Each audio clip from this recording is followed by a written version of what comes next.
Isang motorcycle rider ang namatay habang hinihintay yung ayuda ng mga putang ina. Yan yung sinasabi ko, Mayor Isko. Tama pa ba yung ginagawa ni Bongbong Marcos? Yung direktibang ibinibigay niya sa mga tao ng gobyerno, yung mga ginagawa nilang pagpapapila, tama po ba yan? Is he doing a good job? Oh, is he doing a good job? Oh, katulad nito, sa haba ng pila, sa init ng araw sila pinapila, puta may namatay. Is he still doing a good job, Mayor Isko? Wag mo namang sabihin na hindi na naman niya kasalanan yan. Di ba? O baka naman piloso po kayo, sabihin niyo, kasalanan ba ni Bongbong kung high blood pala yan? High blood pala yan, bakit nagbilad-bilad siya dun sa araw? Ang punto dito, sir, kung hindi nila pinahirapan yung mga Pilipino sa mga ayudahan, wala sanang mamamatay. Hindi ba dinidigitalize na natin? Hindi ba kayabang-yabangan ng presidente natin yan na i-digitalize na lahat? Digital na? Oh, bakit hindi naging digital itong pagbibigay ng ayuda? Hindi ba digital na yung 4Ps? O bakit ito hindi dinidigitalize?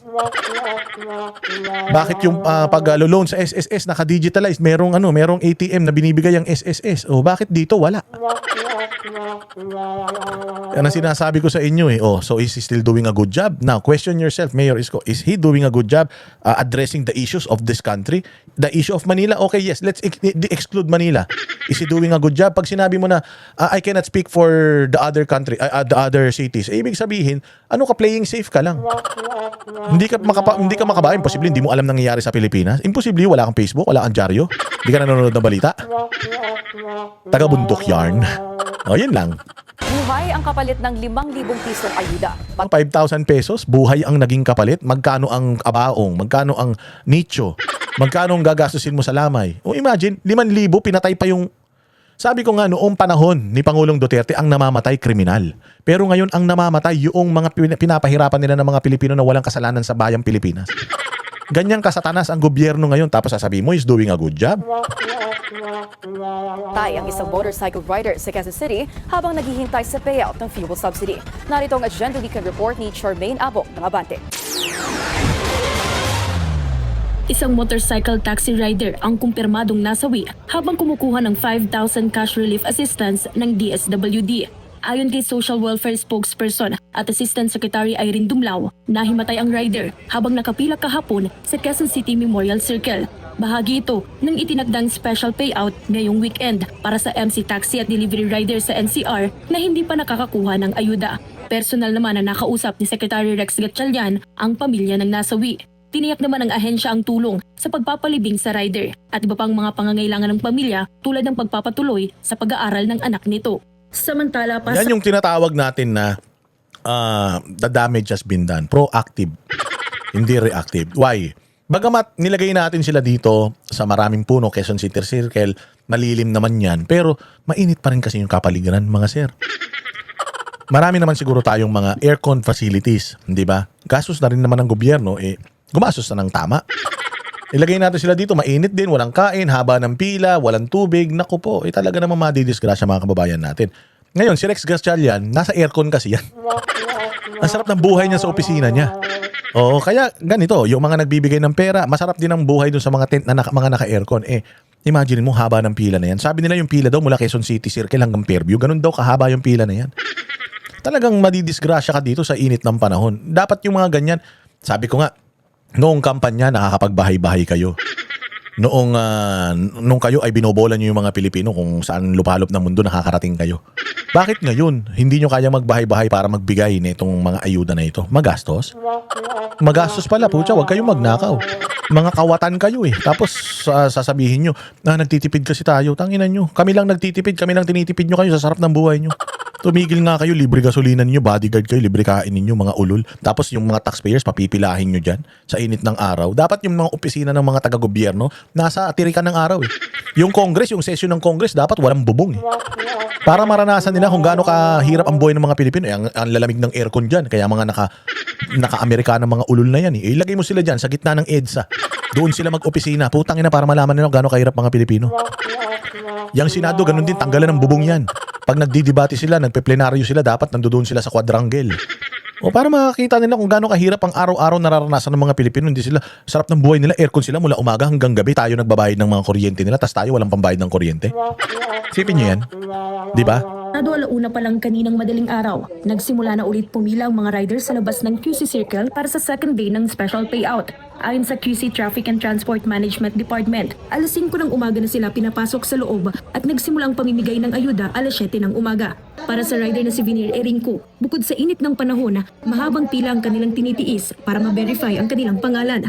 Kahit wala daw kasi sa listahan ng DSWD, maaring magpa-verify sa kanilang kumpanya na nandito at mayroong designated area. Kasi dapat ang ginawa dito, ibinabayan per barangay eh. Per barangay, ganun ang ginawa nung ayuda eh. Per barangay, pinapila ba natin sa isang lugar yung mga Pilipino taga Muntinlupa, pumunta pa dyan? O, hindi ba dapat yan per barangay? May mga profile naman kayo ng mga riders na yan, drivers na yan. O Caloocan, o isang lugar para sa Caloocan. Isang bigayan para sa Quezon City. Isang bigayan, bawat city mayor, dapat nga yung bawat district eh. Di ba? Ganun eh. Para hindi naman masyado mahirap ang mga Pilipino. Putang ina, ginagawa niyong timawa eh. Ginagawa niyo mga patay gutom yung mga Pilipino. Iyan ang bumubuhay sa inyo eh. Kanina pa, katagal eh. Kanina pa, ayaw. Walang usap kasi. Walang usap, kanina pa tinatuloy. Pati friends. Kaya kan, Sasadap na rin ka. kailangan nga, meron kami dito, meron kami sa hanggan. Pag wala ka, wala. Balik ka naman kami. Una nang pinayuhan ng DSWD ang mga rider na personal na magtungo sa mga designated payout site para kunin ang cash aid para sa maayos na proseso ng distribusyon. Tinitignan ngayon ng Kasalanan pa nila. Kasalanan pa ng mga bibigyan. Kayo na magaling. ahensya ang planong paglipat sa digital system para mas maging madali. Oo, di ba ngayon pa lang nila pinaplanong ilipat sa digital system? Tang ina niyan, 3 taon na sila nagbibigay ng ayuda. 3 years na kayo nag-aayuda. Pang-4 na taon na, ngayon nyo palang naisip na i-digitalize mga gago kayo. Ang ina. Oh, is he doing a good job, Mayor Isko?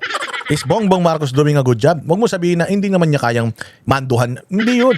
Kung meron siyang direktiba, naririnig niya na yung reklamo ng mga Pilipino, ng mga driver, may namatay pa, dapat may direktiba na siya. Mali yan. Tigil yan.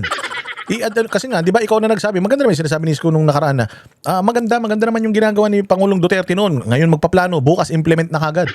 Ganon katindi, kabilis kilos, kabilis ang aksyon nung panahon ni Duterte. O kung hindi ganon ang aksyon ni Bongbong Marcos ngayon, ba't mo sinasabing he's doing a good job? Ang subsidy payout. Para sa Agenda Weekend, Charmaine Abo. O, tinaw, pakinggan natin yung mga yung mga sasabihin ng ibang mga driver, ha? O eto, pakinggan ninyo, ha? Muntakin mo mula pa umaga nandiyan na sila. Anong petsa na? O, pasok. Ang pagbigay ng ayuda, dapat hindi pinapahirapan ng tao. Hindi katulad ng nakarang presidente. Pag nahihirapan ng tao, gagawa sila ng paraan. O yun, anong sabi ni Kuya? Nung nakaraang presidente, sino yan? Mahirap. Sino yan? Pinahihirap. Nung nakaraang presidente, pag nagbigay, pag nakita nilang may mali, inaayos kagad nila. Dinalagyan nila ng sistema. Mantakin mo may sistema na nung pagbibigay ng ayuda nung kay Pangulong Duterte, ba't nawala ng sistema ngayon? Ibig sabihin, gago yung administrasyon ngayon. Pwede mo naman sundin yung manner ng pagbibigay ng ayuda noon. Bakit ngayon hindi? Kasi noon, walang corruption yung pagbibigay ng ayuda. Ngayon kasi, putangin na mga magnanakaw, mga hayop na yan. Kaya hindi nila sinunod yung sistema ng pagbibigay ng ayuda nung panahon ni Pangulong Duterte. Buong Pilipinas ang binibigyan ng ayuda noon, walang aberya. Ngayon, dito lang, rider lang to, isang targeted na sektor lang ito, hindi nila magawa ng maayos. Hindi nila sinusunod yung sistema ni Pangulo, pati yung check and balances nun dahil putangin na yan, ninanakaw nila yan. Maniwala kayo, hindi lahat nabibigyan talaga. Oo, ilan lang yung nabibigay. Kung siguro 100 billion yung budget, baka 10 milyon lang. Baka 1 billion lang yung binibigay nila, yung 99 billion ninanakaw nila. Kaya ganito na naman ang ginagawa nila, pinapahirapan nila yung mga tao, hindi nila ginawa yung sistema dati. Stop muna natin. Gawa tayo ng paraan para mapadali. 11 ng umaga. Hanggang ngayon. Hindi pa nakukuha yung 5,000. Hindi pa. 5,000 lang kukunin. Kung gaano pinahirapan yung mga tao, mga rider, ganun na lang. Di ba, 5,000 lang. 11 ng umaga nandiyan na. Anong oras na? Gabi na? Kung magkano yung nalugi sa kanila ngayon, yun lang din. Kung yung mga yan nagbiyahe, kumita ng 5,000 yan. Maghapon na nandiyan dyan, naka-standby ka. 5,000 na kukunin mo. Kung hindi ka pumila dyan, kuya, baka mas malaki pa kinita mo. Ganyan na nila tinatarantado yung mga kababayan natin. Hindi nila naisip yun. Basta ang inisip lang nila, nagbigay kami ng ayuda, tapos na yun. Ilang oras ka na nakapila? Almost 13 hours na po. 13 hours. 13 hours? Putang ina ninyo? Di ba 13 hours pinapipila nyo para sa 5,000? Pukin ang ina ninyo. Tapos kung makaasta kayo, parang pera nyo yan. Putang ina nyo talaga, mamatay na kayo. Yes. Bakit umabot nagtyaga ka ng ganong katagal? Dahil sa 5K na yan! Diba, pinagtatawanan na sila? 5K lang ibibigay mo. Utsang ina, wala ka pang sistema. Pero yung pagnanakaw, may sistema kayo. Yung pag-i-impeach kay Inday Sara, may sistema kayo. Yung pagbabarubal sa mga Duterte, may sistema kayo. Pagpapadala kay Pangulong Duterte sa abroad, may sistema kayo. Pagdating sa mga Pilipino, wala. Pag magnanakaw kayo ng mali-malitang pera, pukin ng ina ninyo, may sistema kayo. Tapos pagdating sa pagbibigay ng ayuda sa mga kababayan natin, putang ina ninyo, wala kayong sistemang mga hayop kayo.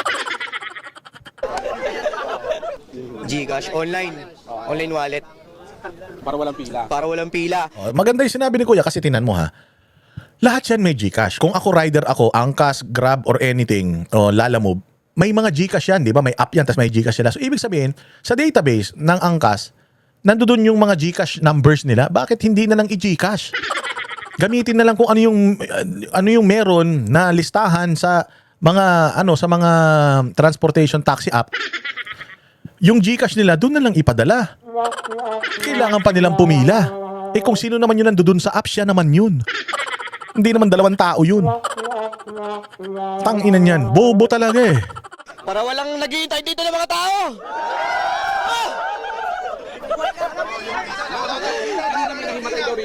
Meron na po, may namatay na po dito sa lugar na to. At sumalangit daw ang kanyang kaluluwa. Ayun po. Dahil sa ano, sa sobrang Sa init po, sa sobrang lakas ng init. Lahat po ng rider dito ay naiinitan at napapagod. At nauuwaw. Walang libreng tubig. Kahit tubig man lang, walang libre. Pukin ang ina nyo.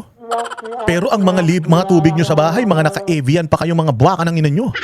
Nakabukas ang aircon ninyo mula umaga hanggang gabi. Putang inang tinasisira yung mga aircon, hindi nyo hinihinto.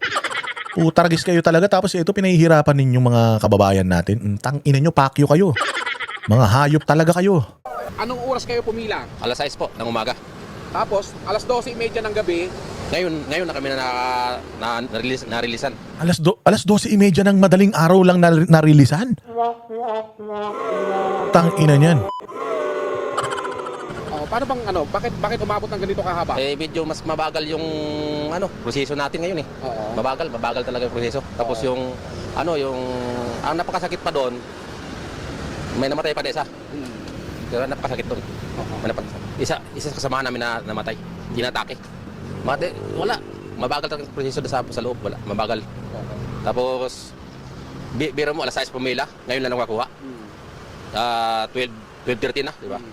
Napakabagal talaga, sir. Di ba? Now, Mayor Isko, question. Is BBM's administration doing a good job? Walang inuurungan. Pag tama palakpakan, pag